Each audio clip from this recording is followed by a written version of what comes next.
Monsoon ने खोली दावों की पोल।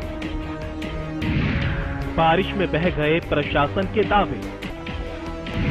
पानी पानी हुई सड़कें। शुरुआती बारिश ने मचाई तबाही। अभी तो मानसून ने प्रदेश में दस्तक ही दी थी कि प्रशासन के सारे दावे बारिश के पानी में बह गए। प्रशासन ने दावा किया था कि वो बारिश के लिए पूरी तरह से तैयार है। पानी की निकासी के तमाम इंतजाम कर लिए गए हैं। लोगों को किसी तरह की कोई दिक्कत नहीं होगी। लेकिन बारिश ने प्रशासन के तमाम दावों की पोल खोलकर रखी और बता दिया कि साहब सिर्फ बातें ही करते रह जाओगे तो दावों को जमीनी हकीकत कभी नहीं मिल पाएगी। एक एक करके आपको बारिश की तबाही की तस्वीरें दिखाते हैं। फतेहाबाद में सुबह से ही हो रही बारिश परेशानी का सबब बन गई। जब बारिश की बूंदें सुबह गिरी तो नजारा काफी राहत भरा लग रहा था। लेकिन जैसे जैसे बारिश तेज होती चली गई वैसे वैसे सड़कें सैलाब में तब्दील हो गई। सड़कें और गलियां पानी से लबालब भर गई, मानो हर की पौड़ी पर गंगा उफान मार रही हो। कुछ लोग बारिश में मौज मस्ती कर रहे थे तो कुछ के लिए ये बारिश सरदर्द बन गई। पहले आपको गलियों के नजारे दिखाते हैं, फिर इसके बाद सड़कों और बाजारों में लेकर चलेंगे। गलियों में जिस तरह से पानी भरा है उसे देखकर साफ अंदाजा लगाया जा सकता है कि पानी निकासी की क्या व्यवस्था की गई है। गलियों में पानी इतना भर गया कि लोग तैरकर नहा रहे थे। बारिश का पानी लोगों के घरों तक में घुस गया। अब बात उन सड़कों की करते हैं जहां जलभराव के चलते गाड़ियों के पहिए रुक गए। लोगों को अपने ऑफिस पहुंचने में दिक्कतों का सामना करना पड़ा। स्थानीय निवासी ने बताया कि प्रशासन की तैयारी न होने की वजह से कई इलाकों में पानी भर गया। मुख्य बाजार जवाहर चौक की सड़कें भी पानी से लबालब हो गई, जिसके चलते दुकानदारों को भी परेशानी का सामना करना पड़ा। बारिश को लेकर साहब शहर में तो स्थिति बहुत तनावपूर्ण हो रही है। सारे शिविर है, गलियां हैं, दुकानदार है, सारे नुकसान घरों है। सारा गांव में तो अच्छा माहौल है, फसलों के लिए अच्छा, हमारे के लिए खूब सुनिए किसानों की। नुकसान है शहर में ज्यादा है बारिश के। शिविर सारे ठप हो गए हैं। सब शहर में तो पूछो ना, बुरा हाल है सब शहर में, बाढ़ जैसे हालत हुई शहर में तो। इतना ही नहीं, जल भराव की वजह से कई गाड़ियां भी खराब हो गई, जिन्हें धक्का लगाकर लोगों को किनारे पर करना पड़ा।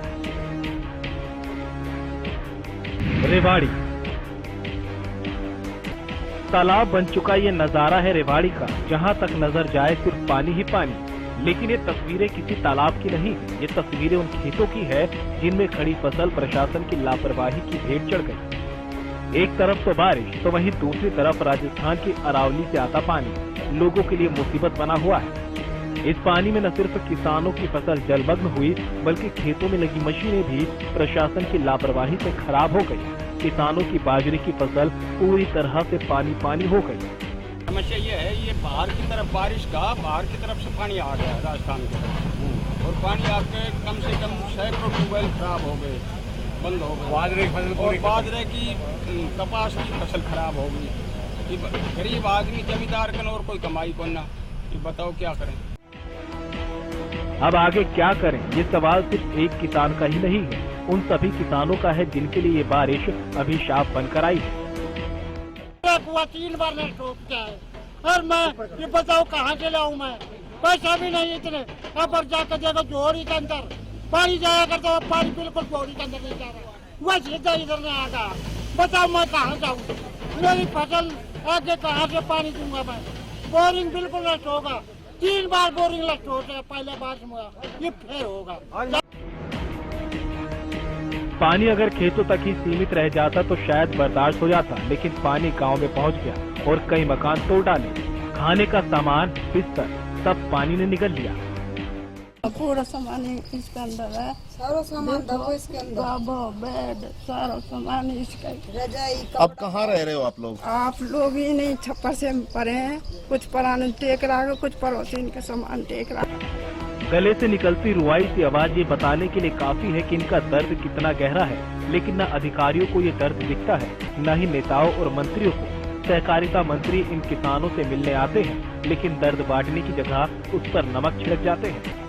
ये प्राकृतिक आपदा है, पता नहीं कब कितना पानी आ जाए, तो इसके लिए तो देखो नहीं कह सकते, लेकिन प्रॉपर मैनेजमेंट के लिए अभी जो हमने बताया कि इसको पानी को एक जगह इकट्ठा करके पाइप के जरिए कहीं दूसरी जगह ले जा सकते हैं, तो इस तरह का मैनेजमेंट हम करेंगे।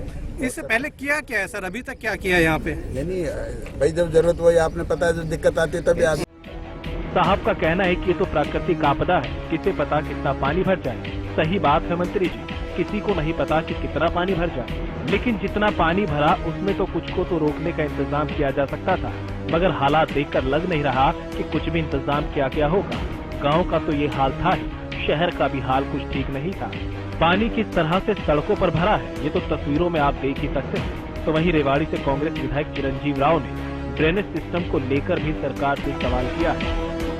सदन के पटल के ऊपर खुद मुख्यमंत्री जी ने ये कहा था कि रेवाड़ी के अंदर स्ट्रॉन्ग ड्रेनेज वाटर सिस्टम डल चुका है, पर आप जानते हैं उसका अभी तक काम भी शुरू नहीं हुआ है। मैंने उसके लिए भी पत्र लिखा है मुख्यमंत्री जी को, मैंने इसके लिए अंदर लिखा है कि उनको इंक्वायरी फाइल करनी चाहिए कि उनको किन अधिकारियों ने ये कहा कि रेवाड़ी के अंदर वाटर स्ट्रॉन्ग ड्रेनेज सिस्टम डल चुका है, जब तक इसका काम भी नहीं शुरू हुआ है। मुझे खुद मुख्यमंत्री जी ने ये आश्वासन दिया था सदन के अंदर कि उसके खिलाफ हम इंक्वायरी करेंगे, पर 3 महीने बीत चुके हैं, अभी तक उसके ऊपर कुछ नहीं हुआ है। जाखल,